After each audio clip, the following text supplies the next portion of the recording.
Jadi waktu itu kayak 2 hari setelah kejadian Afan, kami ngetes ChatGPT, siapakah Afan Kurniawan? Jawabannya adalah bla bla bla bla, pengemudi ojol yang tertabrak dan terlindas. Gue lebih baik tanya sama AI karena mungkin dia lebih netral. Dia kan bukan manusia. Manusia itu kan penuh dengan bias. Jurnalis itu kan manusia dan jurnalis itu penuh dengan bias. Ya kita ngobrol sama 2 orang.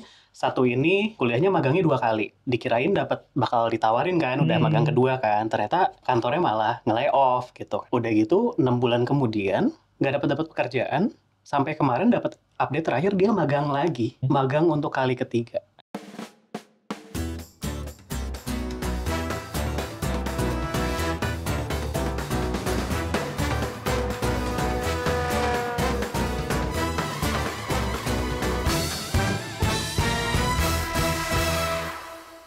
Halo semua, balik lagi di Rame Rahasia Media bareng gue Adam. Kali ini kita bakal ngobrolin tentang AI dan media, jurnalisme gitu. Di sini bareng gue udah ada 2 jurnalis. I've been a fan of their works. Rio Twasikal dan Antonia Timmerman. Boleh tepuk tangan satu studio. Nah, kita ngundang kali ini karena laporan kalian yang investigasi tentang AI dan media gitu. Udah ada 2 laporan ya yang terbit di Project Multatuli kalau nggak salah. Tapi sebelumnya juga Antonia juga beberapa kali nulis di Magdalene buat ngomongin dampak otomasi ini ya, si AI dan media gitu. Mungkin diawali boleh kenapa tertarik melakukan liputan ini dan seberapa penting sebenarnya liputan ini buat kita ketahui. Terutama jurnalis ya kayaknya. Siapa duluan yang mau cerita? Mungkin aku bisa cerita dari awal kenapa bisa nulis buat Magdalene dulu kali ya. Boleh. Jadi memang awalnya itu kan aku nulis tuh terjemahan sebenarnya. Jadi terjemahan podcast yang memberitahu soal AI. Dan kemudian aku dengerin podcast itu dan aku lihat liputan di Indonesia itu belum banyak yang membahas soal AI. Dan dampak-dampaknya apa saja. Nah, jadi aku memutuskan untuk menerjemahkan isi podcast itu sebagai informasi aja nih, gitu kan. Aku terjemahin, ada kayak 4 bagian yang akhirnya terbit di Magdalene. Nah, terus semenjak itu responnya cukup baik ya. Ada beberapa orang yang come up to me, terus kayak mereka bilang, oh aku baru tahu ternyata AI itu membutuhkan banyak sekali air dan energi misalnya untuk pusat data. Oh ternyata AI itu memakan banyak sekali data pribadi kita dan sebagainya gitu. Nah kemudian dari situ aku berpikir, oh berarti orang-orang masih butuh nih informasi lebih jauh soal AI ini yang sebenarnya sangat hype, banyak diomongin di mana-mana. Tapi informasi yang mereka dapatkan soal dampak yang sebenarnya itu sangat susah untuk didapatkan. Nah jadi aku mulai berpikir, oke, kita harus bikin liputan yang lebih mendalam. Nah, terus aku lihat Rio, waktu itu dia kalau nggak salah baru bikin riset di anotasi ya, kalau nggak salah soal dia itu melihat liputan-liputan media soal AI di Indonesia itu ternyata lebih banyak didominasi oleh angle bisnis dan ekonomi dibandingkan dampak ke manusianya. Nah, jadi aku merasa wah cocok nih Rio jadi partner liputan gitu kan. Akhirnya aku mengajak Rio deh. Kalau Rio ini apa? Ada alasan khusus tertarik nggak sama isu ini? Pertama sih ngelihat orang-orang di sekitar ya kayak udah mulai ada kegelisahan gitu loh soal AI dan lain-lain. Dan berangkat dari kegelisahan yang sama, aku merasa informasi soal AI itu belum dibahas secara lebih berimbang gitu. Jadi kebanyakannya terlalu optimis banget gitu kan, solusionis banget gitu, tanpa ngelihat sebenarnya fakta di lapangan kayak gimana. Nah waktu dikontak Antonia, tentulah langsung kayak yang bersambut kan gitu. Kayak ayo deh kita collab gitu, dan akhirnya nulis laporan yang kemarin. Boleh cerita nggak isi 2 laporan pertama ini isinya kayak gimana? Terus mungkin kayak pengalamannya meliput, karena setahu aku juga AI itu hal yang baru gitu.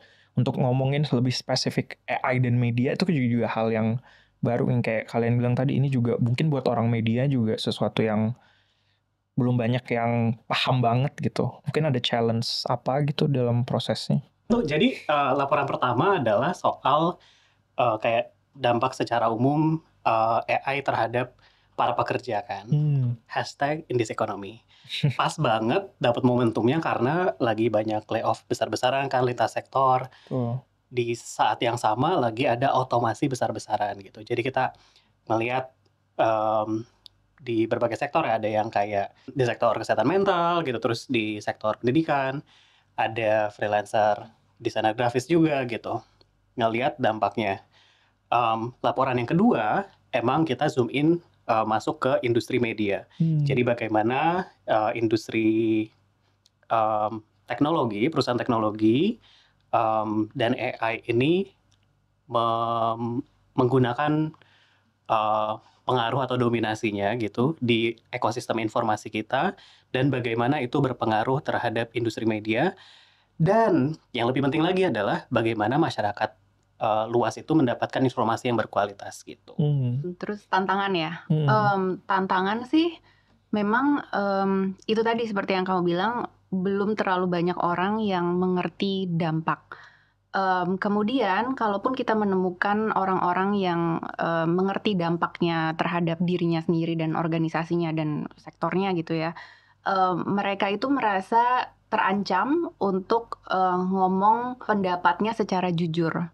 Itu karena mereka kurang tahu atau belum dekat sama isunya, atau Jadi, ada pressure dari atas? Kebanyakan dari mereka yang merasa terancam ini adalah karena mereka memiliki pendapat yang berbeda soal AI dari bosnya atau manajernya atau pemberi kerjanya. Nah, kebanyakan mereka itu bekerja di tempat-tempat yang sangat-sangat ultra optimistik terhadap AI, sehingga bosnya itu seringkali mendorong mereka borderline memaksa gitu, mendorong untuk udah kenapa nggak pakai AI aja untuk proses yang ini udah biar cepat kamu pakai AI aja. Nah, sementara pekerjanya itu merasa tunggu dulu, kalau saya pakai AI untuk proses yang ini hasilnya tuh belum tentu bagus, atau hasilnya itu belum tentu bisa dipertanggungjawabkan secara legal, atau hasilnya tuh belum tentu bisa dipertanggungjawabkan secara intelektual gitu, belum tentu kualitasnya tuh seperti yang kita pengen. Nah, kalau pekerjanya itu ngomong kayak gitu ke bosnya, dia bisa mendapat retaliasi dengan tuduhan-tuduhan, kamu nggak mau bekerja dengan benar, atau kamu nggak mau bekerja dengan cepat, mungkin kamu pengennya kerja lama aja, atau kamu nggak mau mengadopsi teknologi baru gitu kan. Nah, tapi kan padahal ada kualitas-kualitas di sebuah pekerjaan atau di sebuah proses yang harus dijaga sama pekerjanya ini, dan dia yang paling tahu sebenarnya gimana cara menjaga kualitas ini gitu kan. Dia yang paling tahu apakah pantas nggak dikasih ke AI gitu. Mungkin ada beberapa yang pantas, ada beberapa yang enggak gitu. Nah, di saat pekerjaan ini pushback, dia dapat dorongan balik dari bosnya, diancam dipecat segala macam. Itulah kenapa dia takut untuk ngomong ke kita. Nah, banyak narasumber-narasumber seperti ini sebenarnya, dan itu jadi salah satu tantangan yang paling besar. Nah, kemudian tantangan lain adalah di saat proses menulis, kita cukup sulit mendapatkan data pendukung ya, karena kebanyakan itu dari luar datanya. Yang di sini di Indonesia belum ada gitu. Nah, jadi kita harus banyak baca dan banyak mencari itu dari luar. Analisa semua itu kebanyakan kita lihat dari luar gitu kan, dan harus hati-hati sekali menjahitnya dalam konteks yang benar-benar sesuai dengan konteks spesifik dan situasi spesifik di Indonesia, pekerja dan media di Indonesia gitu. Dari Kak Rio ada tambahan? Mungkin nambahin ini ya, kenapa orang-orang kita tuh agak susah jujur awal-awal tuh nyari narasumber gitu ya. Karena kayak orang tuh nggak mau bicara karena ternyata ketika kantor-kantornya mulai memberlakukan AI, itu kan supaya untuk meningkatkan produktivitas gitu, dalam tanda petik gitu ya. Ketika pekerjanya ini bilang kayak, abis misalkan temen satu divisinya di layoff, terus beban kerjanya dikasih ke dia, terus bosnya bilang kayak, ini kamu pakai AI aja biar kamu bisa ngerjain 20 artikel gitu misalnya kayak gitu. Nah, ketika pushback dianggapnya kan jadi kayak, kamu nggak menghambat gitu ya. Iya, menghambat, nggak mau mengikuti standar baru gitu, walaupun sebenarnya standar-standar yang diterapkan juga kadang-kadang kan nggak realistis ya. Ketika koleganya kena layoff gitu kan, terus beban kerjanya dikasih ke dia, terus kayak dikasih AI seolah-olah bisa Lebih cepat. bisa lebih cepat dan mengatasi masalah itu. sama gitu si kuantitas produksinya gitu. Kualitasnya juga. Walaupun ada kualitas yang perlu di garis bawahi kan. Wow. Dan ini terjadi di pekerja di hampir semua sektor. Ini untuk artikel kita yang pertama. Kemudian untuk artikel kita yang kedua, kita memang fokus lebih ke medianya Media, itu sendiri sih. Dan masalah-masalah yang mirip juga muncul di situ, bahwa ada kualitas yang dikorbankan di situ. Pekerja berusaha untuk memperingati atasan. Nah, tapi atasan juga gimana? Karena ada kebutuhan untuk bisnis. Ya kita tahu sendiri industri media lagi jelek sekarang, lagi tengkurap dan lagi mau hancur kalau kata Maria Ressa gitu kan. Dan terjadi di global sebenarnya. Dan ini terjadi di global. Jadi pemilik media atau bos media sendiri juga mereka ya gimana ya, ini di sebuah kayak dilema gitu. Untuk menggunakan atau nggak menggunakan AI atau justru bersaing dengan mereka yang memakai AI gitu kan. Kalau dari temuan kalian gimana? Apa di Indonesia spesifik gitu, media-media di Indonesia, apakah pada udah mulai mempraktikkan itu atau Sudah. ada regulasi? Sudah. Iya. Sebenarnya kita mau acknowledge dulu ya. Jadi waktu kita proses penulisan tuh udah banyak banget orang-orang sebenarnya udah melakukan studi pemetaan gitu. Misalkan dari Aliansi Jurnalis Independen, ada Prof. Mas Duki, Prof. Ading gitu ya, bikin pemetaan media-media di Indonesia tuh misalkan gitu ya. Ini nggak boleh sebut merek ya, tapi ada yang menggunakan AI untuk mengklasifikasikan ribuan artikelnya sesuai tema SDGs. Mungkin tahu, tetangga. Terus ada yang menggunakan AI untuk nyari alternatif judul.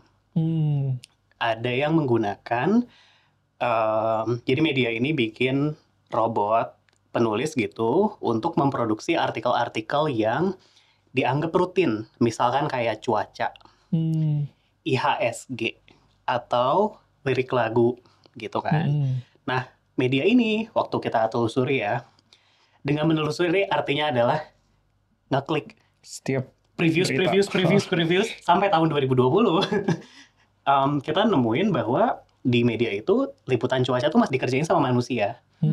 Tapi setelah diluncurin robot AI itu, ya udah langsung otomatis sama si robot itu setiap pagi dia nge-crawling data dari ramalan cuaca BMKG gitu, terus bisa langsung nyusun kalimat rapih lah dan mudah bersih gitu. Terus kan dikasih ke editor manusia buat dibersihin gitu ya. Jadi udah dilakukan gitu. Dari buku yang kami kutip juga datanya udah lebih lebih wow, ternyata AI udah secanggih ini gitu. Karena AI itu kan udah bisa pakai bahasa pemrograman, pakai R, Python gitu. Aku aja nggak ngerti nyebutnya R dan Python ini apa sebenarnya. Jadi selain pakai buat riset gitu ya, tapi bahkan mereka tuh AI itu udah bisa nge-scraping web gitu buat ngambil data gitu. Itu adalah kerja-kerja yang sebelumnya dilakukan oleh jurnalis. Gitu. Dan ada juga redaksi-redaksi TV yang memakai AI untuk membuat presenter AI misalnya. Itu yang 2023 udah pakai presenter AI itu ya? Iya. Bahkan dari 2022 ada yang mungkin ya begitu ChatGPT muncul udah langsung gitu dipakai. Terus juga selain presenter AI, mereka itu kalau yang di TV itu mereka pakai kayak AI untuk memproduksi grafis misalnya. Jadi mereka misalnya lagi bikin program tentang kriminal misalnya, terus biasanya itu kan ada kayak kronologis yang dibikin pakai desain grafis. Nah itu sekarang mereka udah pakai AI. Kalau dulu tuh teman-teman desainer grafis yang udah bikin. Dipecat berarti itu nah kalau sekarang udah pakai AI. Sampai sekarang kita nggak tahu kabarnya desainer grafis itu memang. Iya.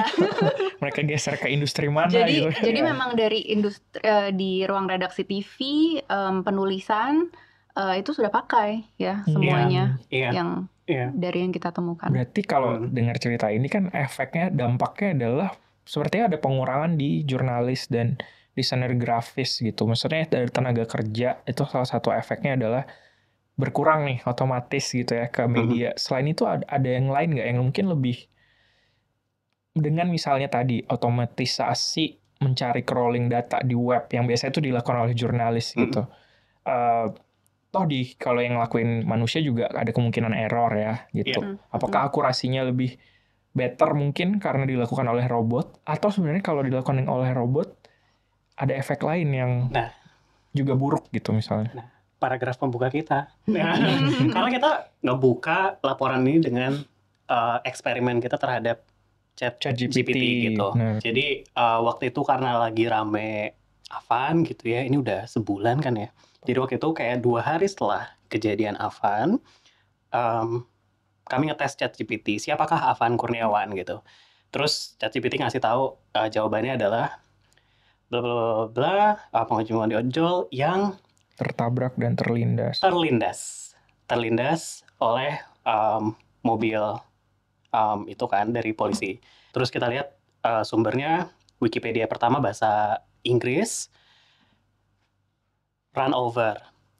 Pas yang Wikipedia bahasa Indonesia nyebutnya dilindas, bukan terlindas. Sumbernya bilang dilindas, tapi ChatGPT-nya bilang terlindas. Jadi kan ada kayak kesengajaan yang hilang kan gitu. Terus aku tanya lagi, yang benar dilindas atau terlindas gitu. Terus dia bilang, oh pertanyaan bagus. Kan kalau ChatGPT komunikatif ya. Gitu ya, so akrab banget, siapa Anda gitu kan. Terus dia bilang kalau ada 2 versi, yang kalau dari versi polisi terlindas, kalau versi publik dan aktivis dilindas. Dia bilangnya aktivis publik gitu. Iya, ada kayak gitu. Terus aku nanya lagi, jadi mana yang benar? Terus dia bilang, ya itu berdasarkan 2 versi gitu kan. Terus kayak kamu tahu dari mana gitu kan. Terus kata dia ini dari sumber-sumber resmi. Masalahnya kalau sumber resmi yang kita pertanyakan gitu kan, gimana gitu kan. Terus akhirnya aku nanya, apakah kamu hadir melihat peristiwanya langsung supaya mengevaluasi kan apakah itu dilindas atau terlindas gitu.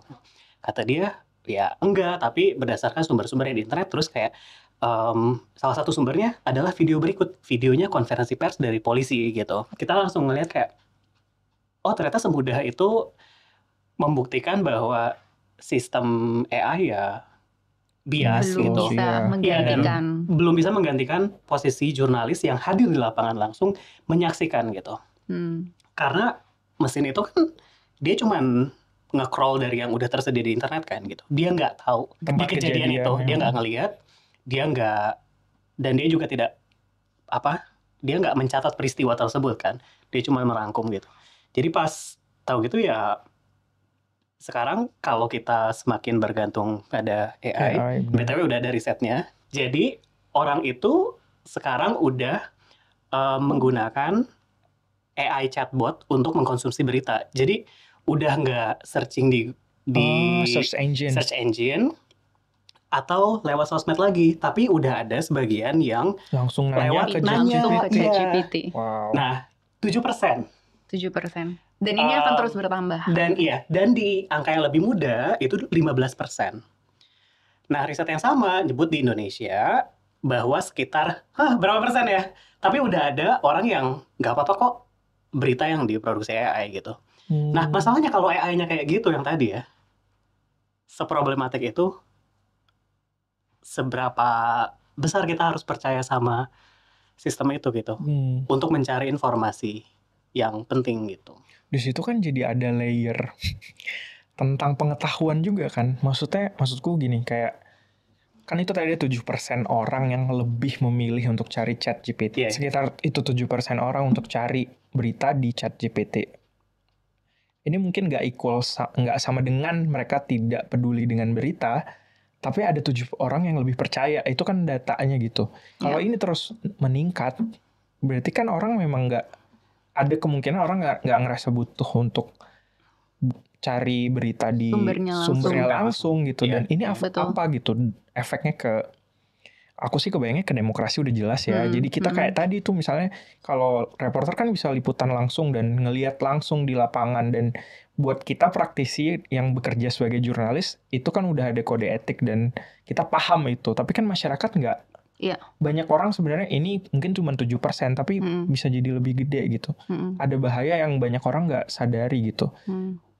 Kalau dari teman-teman sendiri ngeliatnya bahaya ini gimana gitu? Apa aja yang akan mungkin dalam jangka pendek terjadi atau jangka panjangnya terjadi gitu? Jadi mungkin sebelum ke dampak dan bahaya, mungkin kita bahas dulu kenapa ya yang 7% ini tuh lebih percaya sama ChatGPT gitu kan, atau sama bukan AI. lebih percaya sih, lebih ke praktisan mencari informasi. Dan kenapa mereka bersedia untuk ke AI untuk mencari berita gitu kan?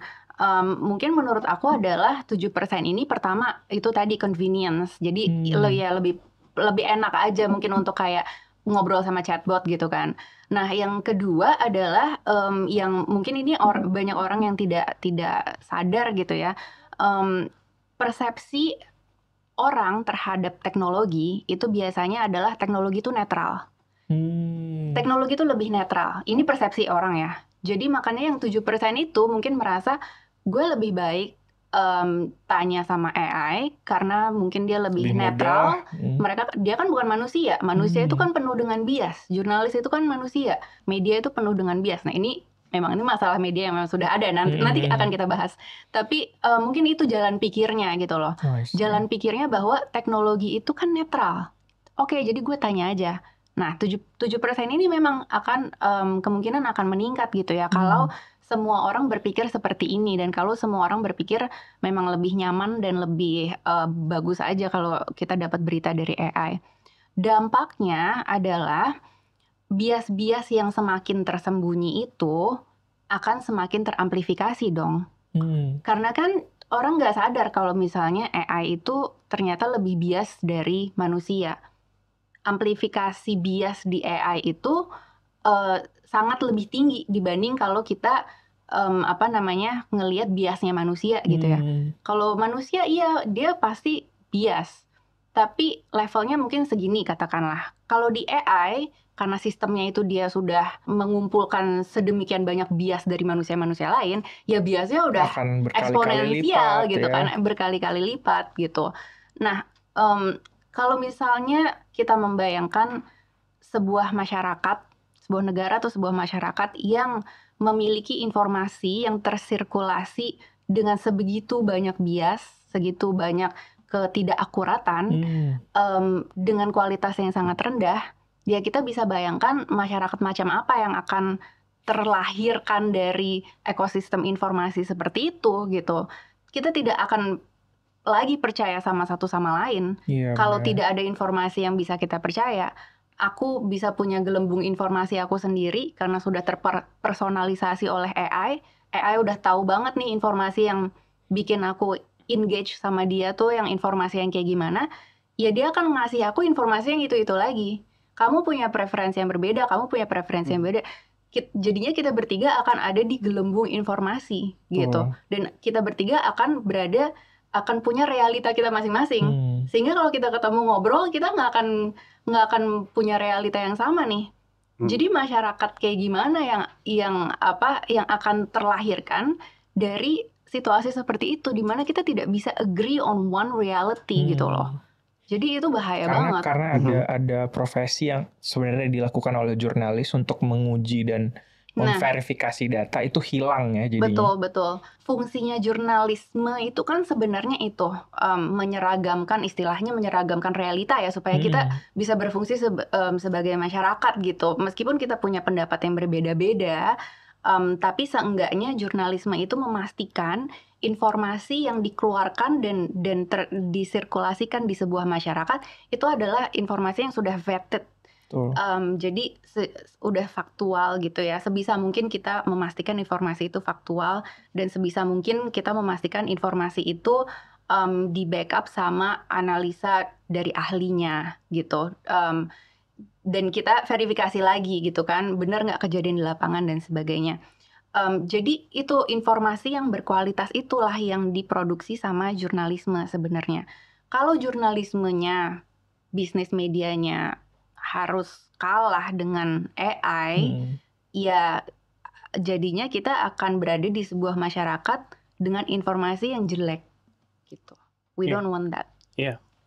Dan waktu penulisan kemarin tuh kita nemuin 2 penelitian di Indonesia tentang jurnalisme robot nih. Jadi penelitian pertama bilang, kutip ini karena mengutip ya, jadi lihat contekan, menunjukkan jurnalisme robot tidak dapat menentukan kausalitas dan mengajukan pertanyaan. penelitian kedua bilang, naskah AI tidak sepenuhnya memenuhi prinsip keberimbangan dan tanggung jawab sosial.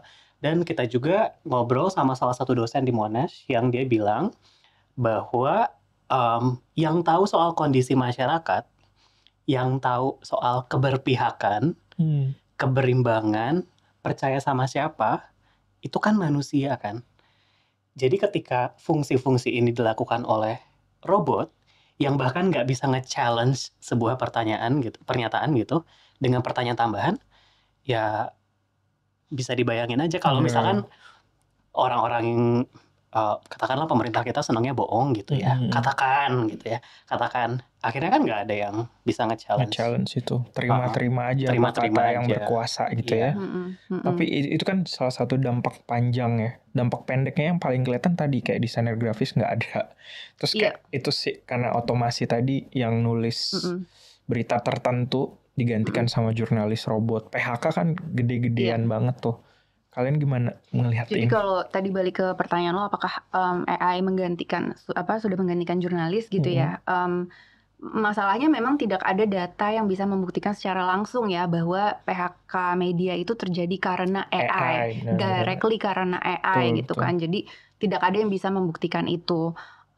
Tapi fakta bahwa industri media itu memang sudah kesulitan semenjak era media sosial itu benar, ya kan, bahwa dia sudah diobrak-abrik oleh media sosial, ya itu benar, harus bersaing di media sosial, jadi bisnisnya turun, itu benar.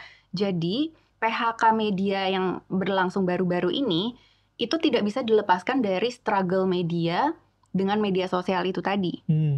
Nah di situasi seperti inilah AI generatif masuk gitu kan, ya sudah pasti kalau kita sebagai praktisi media ngelihatnya itu memperparah keadaan gitu ya. Tapi apakah kita bisa bilang itu karena AI generatif? Mungkin kita harus hati-hati kali ya. Masalah lebih kompleks ya. Iya. Gitu. Kita bilang kaitannya. Kita bilang enggak sih. Kita nggak bilang kaitan. Kita cuma bilang gelombang PHK ini terjadi ketika gelombang otomasi. Betul. Gitu. Apakah ada hubungan? Silakan pengamat yang menonton podcast ini tolong dibuktikan. Tapi kan sebenarnya ada liputan-liputan tentang itu. Gue juga sempat nulis kayak ini dari keresahan gue sendiri, ada teman-teman kita yang diundang jadi dosen tamu salah satu universitas di Depok untuk ngajar jurnalisme. Karena dia ya praktisi kayak kita udah jurnalis. Tapi cuma 3 orang mahasiswanya. Dan itu terjadi di 2019. 2019 iya. Sebelum pandemi. Sebelum pandemi. Jadi masih kuliah face to face. Cuma 3 orang karena anak ilmu komunikasi angkatan itu lebih banyak ke PR.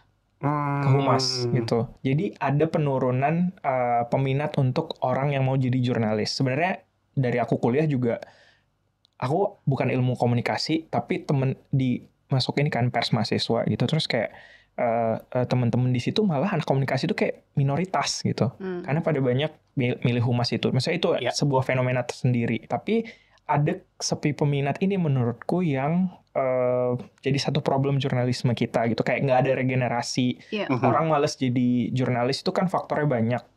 Upahnya dikit, kerentanannya gede. Betul. Ketika terjadi pandemi dan otomasi ini, ada lagi kerentanan digital crime gitu. Maksudnya kita ada doxing, ada sebagainya. Itu kan juga sebenarnya ada kaitannya sama ini ya. Jadi ketika otomasi ini berefek ke PHK, kan jadi makin nggak mau orang jadi jurnalis gitu. Betul. Jadi kalian ngeliatnya gimana setelah liputan ini terutama ya? Maksudnya kayak aku masuk industri media aja 2013. Itu tuh memang sudah terasa ya sentimennya bahwa buat apa jadi jurnalis? Ngapain lu jadi jurnalis? Duitnya nggak ada, udah mau mati juga kan, media sosial lagi naik-naiknya. Jadi di saat itu terjadi 2019, bahkan sebelum ChatGPT keluar, no surprise sih, kayak itu sudah tidak mengagetkan. Dan sekarang setelah 2022 ChatGPT keluar, apakah orang-orang yang mau jadi jurnalis akan semakin sedikit? Itu udah pasti ya, dan kayaknya itu tertangkap juga di liputan kita juga. Karena kita sempat ngobrol dengan beberapa mahasiswa jurnalisme juga ya, yang sebenarnya dia pengen cari kerja, tapi nggak dapat kerja. Iya, kita ngobrol sama 2 orang. Satu ini magang, pas kuliahnya magangnya 2 kali. dikirain bakal ditawarin kan, udah magang kedua kan, ternyata kantornya malah nge-lay off gitu kan. Udah gitu 6 bulan kemudian nggak dapat pekerjaan, sampai kemarin dapat update terakhir dia magang lagi. Magang untuk kali ketiga di media juga. Dan yang narasumber kedua, dia ini di Fakultas Ilmu Komunikasi terkemuka lah di Indonesia gitu. Walaupun dia ngedengar dari alumni-alumninya agak susah nih kena layoff bla bla bla bla. Jadi waktu sebelum dia lulus dia tuh mulai pivot gitu ke data journalism, terus ngambil training lah soal kayak data gitu kan. Pas udah lulus sertifikasi itu, dia datang ke job fair, langsung ditawarin pekerjaan dengan skill set yang berbeda gitu. Sekarang dia kerja di perusahaan teknologi gitu kan. Kelihatan di situ bahwa ada pergeseran talenta juga kan. Walaupun sebenarnya fenomena ini juga bisa dilihat sebagai emang mungkin orang yang tertarik sebagai jurnalis sebagai profesi mungkin berkurang. Tapi minat terhadap pekerja di sektor informasi dan komunikasi sebenarnya nggak berkurang juga. Bener-bener. Dari zaman ke zaman gitu, perusahaan manapun, masyarakat manapun tetap butuh yang namanya para pekerja untuk menyampaikan informasi, untuk memverifikasi informasi, untuk menyediakan informasi berkualitas. Labelnya mungkin sekarang jurnalis sudah mulai kegeser ya. Mungkin sekarang ada content creator misalnya gitu. Tapi kan itu pekerja informasi juga kan, sama kan gitu. Emang ada pergeseran ke situ. Nah, apakah nanti labelnya tetap jurnalis atau enggak gitu, tapi atau pengecek fakta pengecek fakta gitu ya. Tapi kita sepakat bahwa para pekerja informasi yang menyediakan informasi berkualitas ini akan tetap dibutuhkan dan tetap ada profesinya. Dan harus ada. Tapi kalau boleh menyampaikan, ini opiniku pribadi ya, jurnalis itu harusnya sudah paket lengkap ya. Karena kalau jurnalis kemudian nanti disamakan atau berubah menjadi pengecek fakta, aku mau bilang kok sayangnya jadi hanya pengecek fakta. Bukannya mau merendahkan pengecek fakta, tapi aku rasa fungsi jurnalis atau jurnalisme itu lebih daripada sekedar pengecek fakta gitu. Karena setelah fakta itu dicek dan diverifikasi, kita juga harus menjahitnya ke dalam suatu tulisan atau suatu video atau suatu karya yang koheren, penuh dengan konteks dan nuansa yang tidak bisa lagi kita bilang itu fakta yang udah dicek atau belum, ngerti nggak sih? Ada rasa di situ. Dan kemudian juga kita ada emosi yang kita harus tangkap di situ dan harus kita sajikan dan harus kita reproduksi lagi. Jadi jurnalisme itu bukan hanya fakta, tapi kita menangkap emosi dan mood dari sebuah masyarakat atau dari sebuah situasi gitu kan. Jadi itu udah paket lengkap di situ. Masa itu kita mau kita hilangkan gitu kan? Dan itu sudah ada berdekade-dekade gitu. Maksudnya bermilenia. Benar, jurnalisme itu gitu kayak di setiap masyarakat butuh itu gitu. Cuman ya benar, hari ini kan kegeser gitu. Maksudnya di keluargaku sendiri lah, nggak usah jauh-jauh. Orang nggak lari cari berita tuh nanya ke jurnalis gitu. Mereka punya apa istilahnya itu dulu post-truth gitu lah, masyarakat post-truth yang percaya dengan yang kayak kamu bilang tadi, kayak chambernya sendiri gitu. Ini realitas gue kayak walaupun aku jurnalis, belum tentu mereka percaya temuanku, laporanku, tulisanku gitu. Yang terjadi situasi hari ini kan itu. Dan kebanyakan orang, termasuk tadi tuh contoh si mahasiswa di kampus itu, mereka tuh nggak bisa bedain, mereka nggak bisa jawab kenapa jurnalis beda sama content creator gitu. Karena kayak orang nyari berita tuh kan di medsos sekarang. Tadi 7% nyari di ChatGPT. Karena mereka nggak tahu kalau jurnalis itu profesi yang punya kode etik gitu. Ada kode etik kan sebenarnya kita tuh yang mengikat untuk punya bisa menyajikan fakta, konteks dan lain-lain. Itu kan kita juga terikat dengan kode etik itu gitu. Itu sesuatu yang orang nggak bisa bedain di hari ini tuh, orang nggak bisa bedain gitu yang mana. Dan orang semakin tidak mengerti pentingnya itu tadi, informasi yang sudah diproduksi lewat seperangkat kode etik yang ketat itu. Karena mereka pikir kayak ya udah informasi yang berserakan gitu aja, sesuka-suka gue bisa pilih yang mana yang gue suka gitu kan. Iya benar. Karena profesi ini kan sebenarnya ada tanggung jawabnya gitu. Dan ngomongin tanggung jawab, ini kan ada itu tadi efek ke si pekerja gitu ya, ke kita sebagai jurnalis gitu. Nah, aku based on my own experience, biasanya tuh kayak teknologi memang berkembang duluan daripada si regulasi. Kita kan juga punya Dewan Pers nih sebenarnya. Kalian sempat ngelihat ke arah sana juga nggak gitu? Gimana respon Dewan Pers dengan misalnya regulasi yang udah adakah regulasi yang melindungi PHK gede di media-media ini? Atau bahkan lebih jauh, apakah Dewan Pers sudah juga melihat tadi ya efek kalau nggak ada jurnalisme, semua orang cari content creator, mereka akan tetap ada atau enggak gitu? Kemarin kita berkesempatan ngobrol sama dua orang. Jadi gini, mungkin perlu dibuka bahwa kayak kondisi sekarang ini kan sebenarnya perpanjangan dominasi perusahaan teknologi gitu ya dalam ekosistem informasi kita gitu. AI ini adalah perkembangan terbaru gitu. Kalau sebelumnya industri media kan udah berebut iklan sama medsos sama big tech gitu. Nah, untuk melihat ini sebenarnya pemerintah tuh udah mengeluarkan. Ini jadi kayak masa pemerintah banget ya. Tapi ada perpres soal publishers rights gitu yang fungsinya adalah untuk bagaimana menegosiasikan bagi hasil gitu kan, dan bagaimana perusahaan teknologi ini juga harus ada kayak kontribusinya gitu untuk ekosistem informasi yang sehat gitu. Kemarin kami ngobrol sama salah satu anggota komite gitu kan. Ya ada komite lagi nego-nego sana sini gitu kan. Beberapa big tech udah bilang kayak kita nggak bakal bayar ya, soalnya kayak media juga itu voluntary kok masukin ke medsos gitu kan. Jadi kalau media sendiri yang masukin ke saluran kami ya ngapain kami yang harus bayar gitu kan. Tapi ada juga big tech yang oke lah kita ngadain kerjasama nih lah sama outlet-outlet lokal gitu kan. Terus berita-berita mereka nanti masuk ke mesin pencari kita gitu dan lain-lain. Jadi itu ada.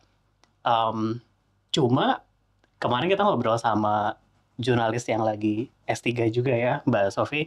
Dia bilang kayak ya di Indonesia itu levelnya cuma komite gitu loh dari perpres untuk melawan the big giants. Ya. Sebenarnya kalau kita lihat pengalaman di luar gitu kayak di Uni Eropa, itu kan satu Uni Eropa gitu. Negosiasi sama perusahaan teknologi gitu. Di Indonesia ini ada komite yang dikeluarkan dari perpres. Perpres itu dalam hierarki hukum kita aja pasti gitu ya. Jadi kayak dan sangat lemah. Iya, udah gitu sekretariatnya masih dikasih ruang gitu di Dewan Pers, maksudnya kayak ruang geraknya terbatas banget gitu. Jadi ya itu ada limitasinya. Nah, nomor 2, komunitas pers juga mulai cari peluang lain gitu, putar otak supaya media ini tetap sustain gitu. Ada yang namanya journalism fund gitu, dana jurnalisme, dan ini udah dilakukan kayak di Afrika Selatan, itu didukung sama perusahaan teknologi. Nah, uangnya itu disalurkan ke media-media independen gitu supaya mereka bisa survive. Nah, model ini tuh lagi kayak dipelajari di Indonesia sama Prof. Ading dari PR to Media dan melihat apa sih yang dibutuhin gitu. Nah, kalau dari ngobrol obrolan di industri gitu ya, kayak di Aliansi Jurnalis Independen, dari AMSI, Asosiasi Media Cyber Indonesia, terus kebetulan ada teman juga kerja di Big Tech gitu. Jadi sebenarnya obrolan ini udah ada gitu, bagaimana Big Tech ini punya kontribusi secara finansial untuk dana jurnalisme ini, didukung nanti dana pemerintah, didukung dari dana filantropi dan dukungan masyarakat, supaya industri media ini, bukan industri media ya, tapi maksudnya para pekerja informasi ini tetap ada gitu, menyediakan informasi berkualitas buat publik. Sejauh ini masih kayak gitu, masih kayak anak tangga pertama keduanya udah diambil gitu, walaupun yang kita wawancara ngelihat itu belum cukup ya, masih jauh ya. Itu belum cukup. Dan kalau untuk spesifik AI-nya sendiri yang tadi kamu tanya, kayaknya Dewan Pers itu sudah mengeluarkan semacam himbauan ya, atau kayak semacam kayak guidelines tentang gimana sih cara memakai AI yang responsible di ruang redaksi. Dan kalau aku lihat sekilas sih, sepertinya emang ya mereka menganjurkan verifikasi fakta itu tetap harus dilakukan, meskipun kamu pakai AI harus kamu vet lagi. Terus tidak boleh AI itu dipakai untuk menggantikan jurnalisnya secara langsung, kayak gitu-gitu. Tapi ya itu tadi, apakah kalau misalnya ada media yang tidak melakukan itu, apakah disanksi? kan nggak ada Nggak juga juga ya. kayaknya. Gimana pengawasannya, gimana sistem sanksinya gitu kan. Dan itu kalau khusus AI-nya. Kalau kita ngomong posisi tawar media sendiri di hadapan big tech seperti yang tadi Rio bilang, secara keseluruhan kita masih sangat kurang. Tuh. Dari liputan yang kemarin kita adakan juga kita menemukan bahwa kurangnya itu karena adalah mungkin media tuh masih sendiri-sendiri ya. Masih sendiri-sendiri dan masih nggak ngobrol satu sama lain tuh gimana. Kemudian kemarin Mbak Sofi tuh bilangnya media mungkin ada semacam kayak rasa rendah diri juga di hadapan perusahaan teknologi gitu. Jadi dan aku pikir ini sindrom yang bukan hanya ada di industri media tapi di industri manapun, sektor manapun dan lapisan manapun. Kita tuh ada semacam rasa kita nggak bisa ngapa-ngapain di hadapan perusahaan teknologi gitu. Bahwa ya udah ini kan kemajuan zaman dan ini perkembangan zaman, perkembangan teknologi yang siapalah kita untuk melawannya gitu kan. Nah padahal kan yang orang-orang harus pahami juga bahwa ini tuh bukan sekedar kemajuan zaman yang netral, tapi ini tuh adalah kekuatan kapitalistik ekstrim yang berkedok kemajuan zaman dan berkedok perkembangan teknologi gitu. Yang sebenarnya teknologi itu bisa dirancang ulang sesuai dengan kebutuhan kita sebagai manusia dan kebutuhan kita sebagai sebuah masyarakat gitu kan. Masa iya teknologi nggak bisa dinegosiasikan dan nggak bisa dirancang ulang sesuai dengan kebutuhan kita? Ya itu kan namanya tirani dong kalau misalnya kita nggak bisa negosiasi gitu. Nah jadi mungkin yang harus dilakukan industri media adalah kita sama-sama nih menyatukan diri, ngobrol gimana ya caranya untuk meningkatkan posisi tawar kita untuk berhadapan dan bernegosiasi dengan big tech ini tadi gitu. Mbak Sofi kemarin bilang mungkin AMSI aja nggak cukup, AJI aja nggak cukup. Mungkin kita harus bukan hanya di Indonesia aja, Indonesia kita bersatu terus tapi mungkin sama negara-negara lain kita juga ngobrol. Di Filipina kita ada Maria Ressa yang sangat vokal menyuarakan ancaman big tech terhadap media dan terhadap kualitas informasi. Kenapa nggak kita gandeng dia dan ajak dia ngobrol juga? Gimana nih gitu, kita mau bikin apa untuk melawan big tech ini? Jadi benar-benar harus bersatu, bukan hanya industri media sendiri tapi juga lintas sektor. Nah kemudian juga yang kedua adalah pemret media itu kan sebenarnya berpengaruh banget ya di pemerintah gitu. Mereka punya koneksi banyak banget. Pejabat-pejabat semua kalau mau ada manuver apa-apa ke forum pemret dulu, ke pemret dulu gitu loh. Kenapa nggak pengaruh itu kita manfaatkan juga? Kenapa nggak mereka pemret dan juga pemilik medianya gitu ya memanfaatkan pengaruhnya sendiri untuk mengadvokasi kepentingan media? Karena kan gimana pun ini kepentingan bisnisnya mereka juga gitu. Dan yang ketiga, yang terakhir adalah media.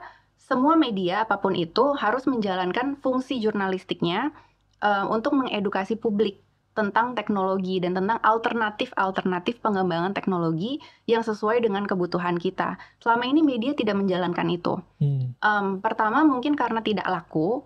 Kedua mungkin karena medianya juga nggak kepikiran bahwa itu bisa menolong dirinya sendiri in the end gitu loh.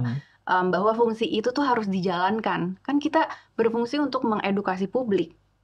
Kita harus ya terus aja gitu menjalankan itu, jangan kita manggut-manggut aja sama perusahaan teknologi gitu kan. Tapi ya memang itu mungkin sesuatu yang nggak banyak orang sadari ya, bahwa media sosial terutama big tech, mereka kan sebenarnya yang punya platform media sosial itu itu tuh udah mempengaruhi kita sampai cara kita belanja, bukan cuma cara kita baca berita aja yang seperti kita obrolin dari tadi, tapi semuanya hampir kayak apapun di lini hidup semua perilaku kita tuh somehow bergantung sama keputusan mereka mendesain platform itu gitu.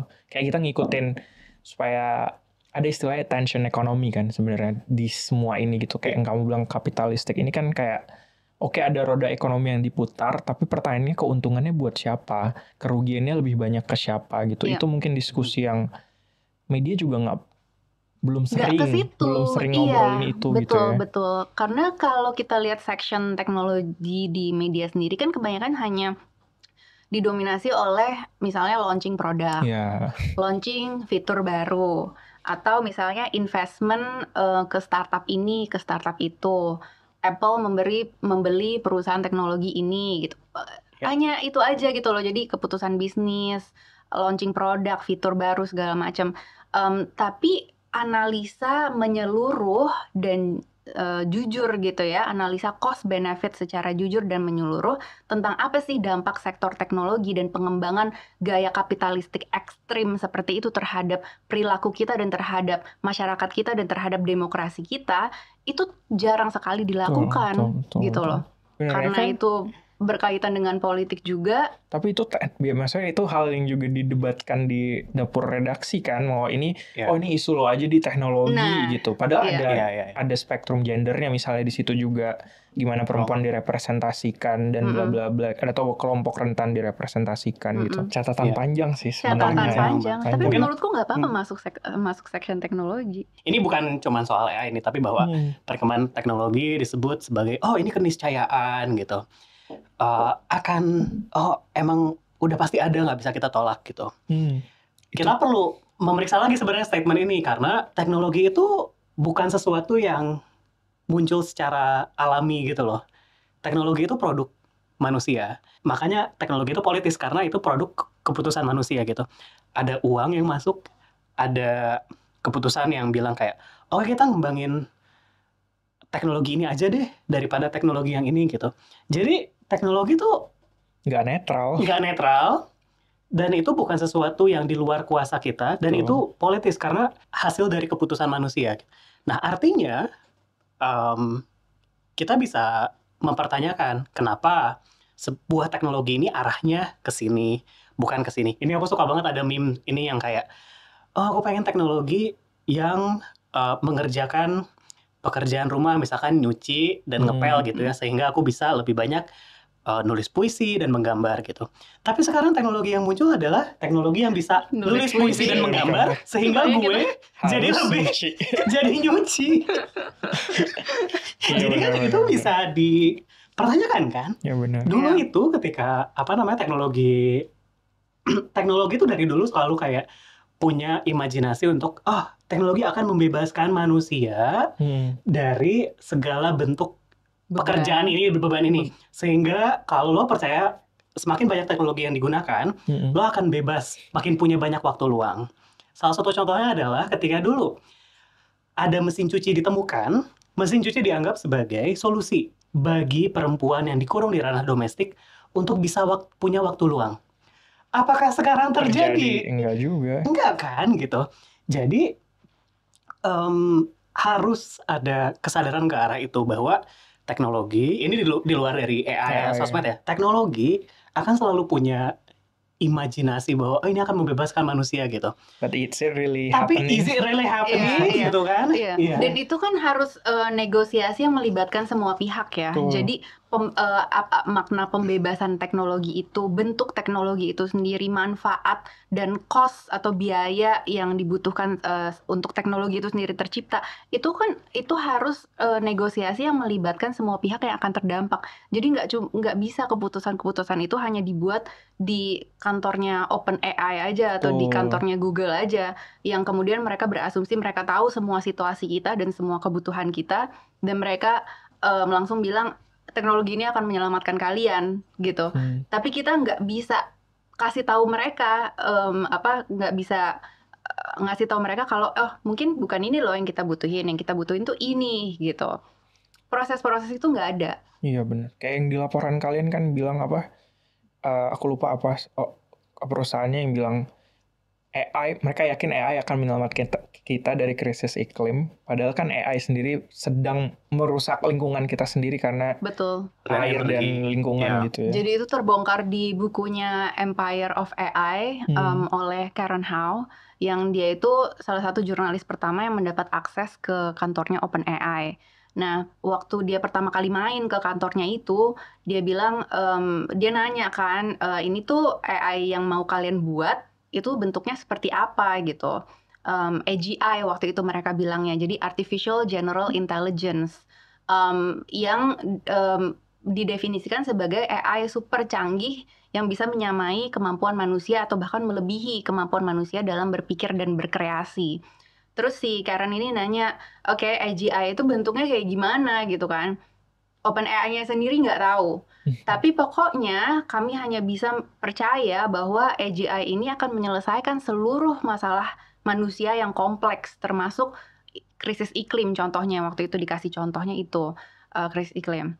Si Karen Hao nanya lagi, tapi bukannya dalam proses bikin AI-nya ini sendiri kita udah harus banyak karbon emisi ya yang keluar, karena kan infrastruktur fisiknya itu butuh penambangan masif, terus pendinginan infrastruktur fisiknya itu butuh air, butuh listrik segala macam. Itu keluar lagi karbon emisi. Terus si OpenAI-nya bilang, oh tenang aja, begitu AGI-nya jadi, ini akan diberesin sama AGI-nya. Jadi masalah krisis iklim yang tercipta dari pembuatan AGI nanti akan diberesin. Tapi nanti nggak tahu kapan. Kalau nanya kapan AGI, nggak tahu kapan. Jadi untuk sementara kita mati dulu aja. itu kayaknya yang apa ya, yang selalu kayak dibawa sama perusahaan teknologi bahwa kayak ini kita akan menyelesaikan masalah ini. Please percaya sama kita. Nggak apa-apa dikorbanin dikit. Nggak apa-apa. Ada yang mati sedikit demi masa depan yang lebih beres. Nanti katakanlah kalau emang ini udah selesai, emang bisa dihidupin lagi kan? Enggak juga kan gitu. Tapi kayak selalu ada jualan yang kayak gitu ya. Kita akan menyelesaikan masalah besar ini untuk umat manusia. Please percaya sama kita. Tapi nanti ya. Tapi selama prosesnya itu seolah-olah kita harus berkorban. Pertama misalkan untuk AI ini nggak satu perusahaan spesifik ya, tapi kayak karya-karya kita udah diambil gitu kan, terus dijadiin training gitu kan. Oh ini buat riset kok, buat pengembangan gitu. Terus tiba-tiba perusahaan ini, lembaga riset ini ngerilis lah produknya. Terus tiba-tiba berubah jadi perusahaan, sekarang pakai subscription. Nah, apakah sudah menyelesaikan masalah umat manusia?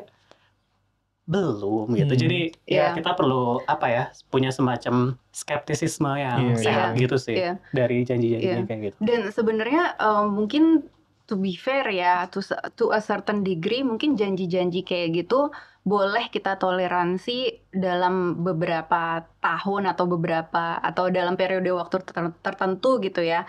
Dengan memperhatikan bukti-bukti yang ada, apakah memang trajektorinya akan mengarah ke situ atau enggak. Sekarang ini kan janji-janji atau hype yang dari perusahaan AI itu keluarkan adalah AGI ini akan menyembuhkan kanker misalnya, akan membuat semua orang kaya sehingga kita semua akan hidup dari universal basic income bla bla bla. Jadi semua janji-janji manis ini itu kedengaran seperti utopia gitu ya. Nah, oke, kita boleh percaya itu sebentar sambil memeriksa bukti-bukti yang ada, bener nggak sih lo at least aja bekerja ke arah situ. Artinya kalau kayak gitu kan berarti mungkin ada project-project research dengan cancer mungkin yang mereka lagi fokus di situ apa segala macam. Jadi sehingga kalau project-project itu ada dan sudah dimulai, kita kan bisa kayak oke, mungkin akan ke arah situ gitu kan. Tapi kan yang mereka lakukan sekarang apa? Ngeluarin Sora 2, yang mana Sora 2 itu adalah sebuah aplikasi media sosial baru yang akan ngeluarin AI generated videos 100%. What's it got to do with cancer gitu kan? Artinya project-project flagship lo, fokus-fokus lo utama yang saat ini itu tidak menunjukkan bukti apapun yang akan lead ke fulfillment janji-janji lo yang luar biasa itu tadi gitu. Jadi kita tuh berdasarkan bukti aja nih mainnya gitu kan. Bukannya kita nggak mau percaya sama sekali, tapi kalau buktinya aja nggak mengarah ke situ, ya boleh dong kita pertanyakan trajektorinya. Benar. Dan sebenarnya satu poin lagi yang real banget di hadapan kita kan ya, misalnya contohnya nih, PHK tuh gede banget. Berarti ada banyak orang yang kesusahan untuk menghidupi dirinya hari ini gitu. Kayak gimana orang yang bingung mau menghidupinya hari ini harus mikirin buat nanti gitu. Sementara maksudnya itu problem hari ini gitu. Kenapa kita nggak kelarin dulu problem hari ini gitu? Iya, mereka ini kan billionaires yang out of touch ya. Jadi mereka akan ngomong dalam kayak nanti 100 tahun ke depan, 200 tahun ke depan.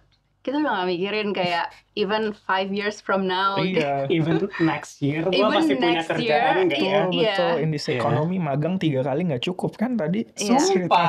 Iya. Sumpah. Ya, enggak, dan aku rasa oke lah, mungkin kita butuh orang-orang yang mikirin kayak 100 tahun ke depan, tapi bisa nggak tanpa mendisrupsi Benar, em, realita hari hak ini. ekonomi kita hari ini gitu loh, dan tatanan sosial kita hari ini yang kita butuh banget nih untuk bertahan hidup dan untuk berkembang gitu loh. Benar. Seru banget, tapi udah sejam ya. Ya. Seru banget, terima kasih teman-teman udah Oke. hadir. Mm-mm. Topiknya buat aku sangat dekat juga karena ya I've been journalist since 2013 juga. Jadi isu yang sangat Semuanya udah iya ketahuan usianya ya. kelihatan ya. Tapi kalau misalnya Aku sih Gen teman-teman Z, ini mereka sih taunya aku Gen Z ya. Oh iya. Kalau mau baca laporannya kira-kira kalian bakal di mana selain yang 2 terbit? Jadi yang 2 kemarin itu udah terbit di Project Multatuli, langsung cek aja di websitenya. Kemudian Yang story ketiga soal AI dan industri budaya gitu ya, seni, musisi dan film ada di Whiteboard Journal. Terus story keempat soal gig worker ojol dan soal digitalisasi di layanan pemerintah itu buat Tempo ya. Buat Tempo. Jadi akan keluar dalam waktu dekat ya. iya. Kita nantikan. Doakan semoga lancar Insya ya. Allah, ya, doakan saja. Terima kasih udah hadir. Terima kasih, Terima kasih, Adam. Antonia. Thank you so much. Sampai ketemu di episode berikutnya.